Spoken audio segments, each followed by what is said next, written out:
los bolcheviques se diferencian de otras tradiciones revolucionarias en que construyen una teoría política para ganar, son capaces de ganar. Lenin, podríamos decir que inaugura una nueva ciencia política inspirada en la 11ª tesis sobre Feuerbach, la famosa tesis sobre Feuerbach de Marx, en la que dice los filósofos se han dedicado a interpretar la historia, pero de lo que se trata es de transformarla. Mientras esto quede en la filosofía, queda muy bien, cuando llega un señor y dice no, esto lo podemos convertir en ciencia política, estamos hablando de un siglo nuevo, estamos hablando de una época nueva, y eso es lo que sitúa a Lenin, independientemente de sus ideas políticas, en una figura para la ciencia política equiparable a lo que representa Maquiavelo, equiparable a lo que representa Max Weber o equiparable a lo que representa Carl Smith. Y esto tiene que ver con elementos aparentemente, no me atrevería a decir antimarxistas, pero que pelean contra el marxismo. Antonio Gramsci, con una lucidez sin par, dice: la Revolución de Octubre es una revolución contra el capital. Es una contrarrevolución, es una revolución contra lo que había dicho Marx, es una revolución contra el marxismo en tanto que dispositivo de análisis de la historia, que había llegado a la conclusión de que la revolución solamente era posible allí donde las fuerzas productivas habían alcanzado un nivel altísimo de desarrollo y donde los niveles de organización de la clase trabajadora eran más altos a través de sindicatos y a través de formas de organización políticas de democracia burguesa, como Alemania, como Inglaterra, y Marx podía añadir Francia, porque Francia es siempre Francia. Era algo que se enfrentaba al capital, que la primera revolución proletaria se produjese en un país de base fundamentalmente agraria, con estructuras pseudo-feudales, con una clase obrera claramente minoritaria en relación al campesinado y con una estructura política no democrática, como era el caso de la Rusia zarista. Esto tiene que ver, de alguna forma, con una demostración politológica de Lenin, la autonomía de la política. La política puede ganar a la historia. La política, en una pelea contra la historia, puede ganar. Y eso es una lección que no solamente es una lección para marxistas, es una lección para cualquiera que haga política. Por eso, los teóricos de la política más conservadores, aunque sea a escondidas y con una capucha, leen en ratos de soledad a Lenin, porque es una de las claves fundamentales para explicar las posibilidades de la política. El genio bolchevique es, digamos, lo que significa la eficacia y la flexibilidad en política. Y esto es una tarea que, si tenemos en cuenta que procede de un representante de las clases subalternas, es de una inmensidad moral sin par. Es construir una ciencia política para los de abajo más potente que la ciencia política para los de arriba. Es que los de abajo, a pesar de su debilidad, a pesar de su ausencia de instrumentos para cambiar las cosas, de repente se encuentran con una serie de mecanismos para la acción política que les hace temibles a los ojos del adversario. Y esta será una de las claves fundamentales que explique el auge y el desarrollo del anticomunismo. Mucho cuidado con estos, que estos son de los que pueden ganar. Y esto es algo que va más allá, digamos, de un elemento ulterior y difícilmente explorable, que es la construcción del socialismo, que es algo que tiene que ver mucho menos de lo que parece con el genio de Lenin. Lenin es un genio de, digamos, la conquista del poder cuando el poder está por los suelos, es un genio de la conquista del poder político. La construcción del socialismo sigue siendo un enorme misterio sobre el que no hay una teoría válida y verificable, y al final, porque este desafío también lo ha puesto encima de la mesa Irene, me detendré un poquito en eso.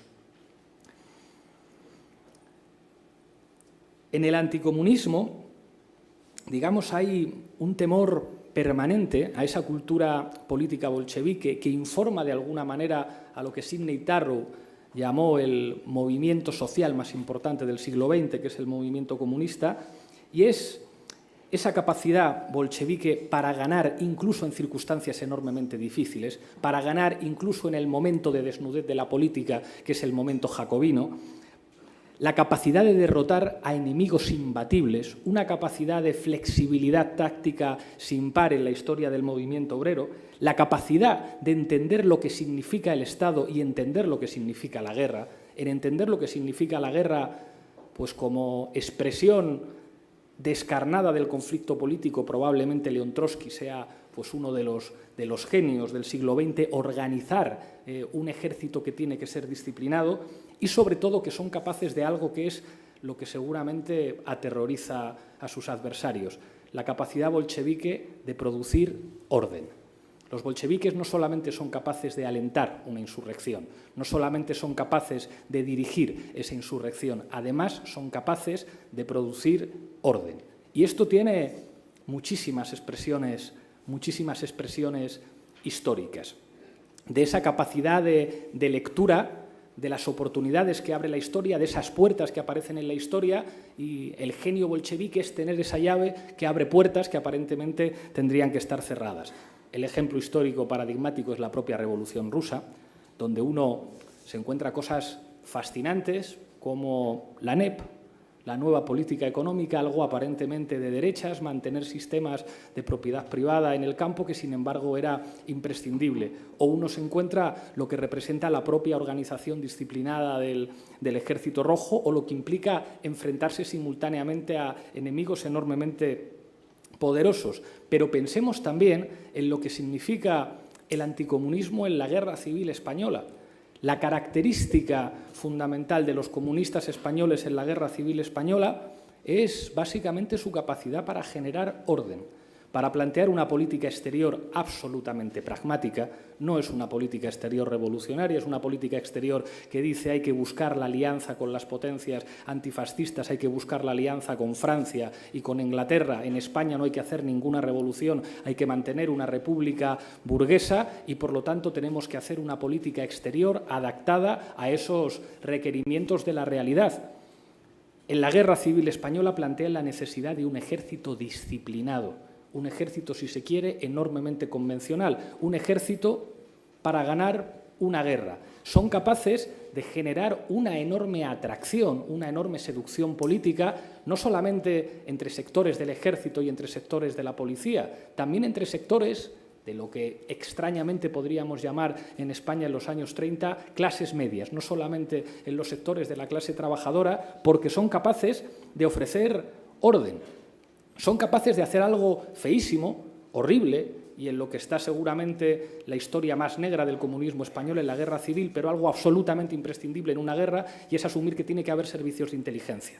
Porque en una guerra, si los servicios de inteligencia, con todo lo siniestro que implica los servicios de inteligencia, si los tiene el enemigo, es imposible ganar la guerra, y son los que organizan los servicios de inteligencia y los que ponen al frente de su partido, que es un partido mundial, es una sección de un partido mundial, a alguien con un talento pues indiscutible en el siglo XX, que es conocido en la Guerra Civil como Ercoli y que después pasará a la historia como Palmiro Togliatti, probablemente una de las mentes más lúcidas, junto con Antonio Gramsci, del comunismo en Italia.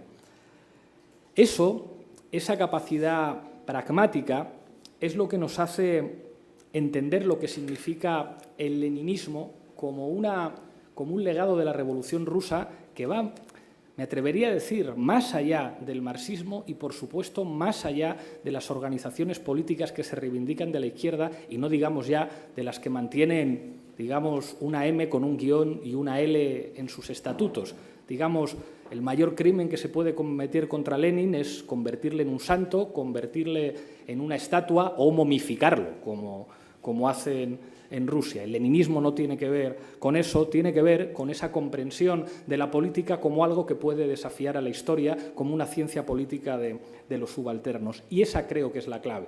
La clave del genio bolchevique es precisamente lo que hace que todavía hoy, en 2017, pues dé un poco de miedo y pueda asustar hablar de estas cosas. Y ahora viene ya la parte de la charla en la que hay gente. Y no lo he metido yo, lo mete alguien en el libro. Lo mete Guillem Martínez en un artículo muy simpático. Guillem Martínez es enormemente inteligente, muy brillante, en un artículo en el que habla del anticomunismo y habla desde un cierto anticomunismo cool, muy simpático, en el que vine a contar algo que al principio me enfadó un poco, pero que luego me dio de bruces con algo muy interesante. Guillem Martínez hace una especie de geografía política del bolchevismo en España desde finales del siglo XIX. Y dice, hay ciudades más bolcheviques, más marxistas, y ciudades más libertarias, que a Guillem Martínez le gustan mucho más. Entonces habla del origen digamos, pues de cuando el anarquismo llega a España. El anarquismo tiene mucho más éxito en Barcelona y en Cataluña, a diferencia del marxismo, que tendría mucho más éxito en Madrid. Y señala a Madrid como una ciudad bolchevique. Bolchevique en el sentido de disciplina, secretario general, purgas, frente a una Barcelona revolucionaria mucho más cool. Y esto lo lleva hasta Podemos. Y dice, hay diferentes almas en Podemos. Hay un alma de Podemos asturiana, digamos, que bebe de las tradiciones del UHP y la unidad de la izquierda.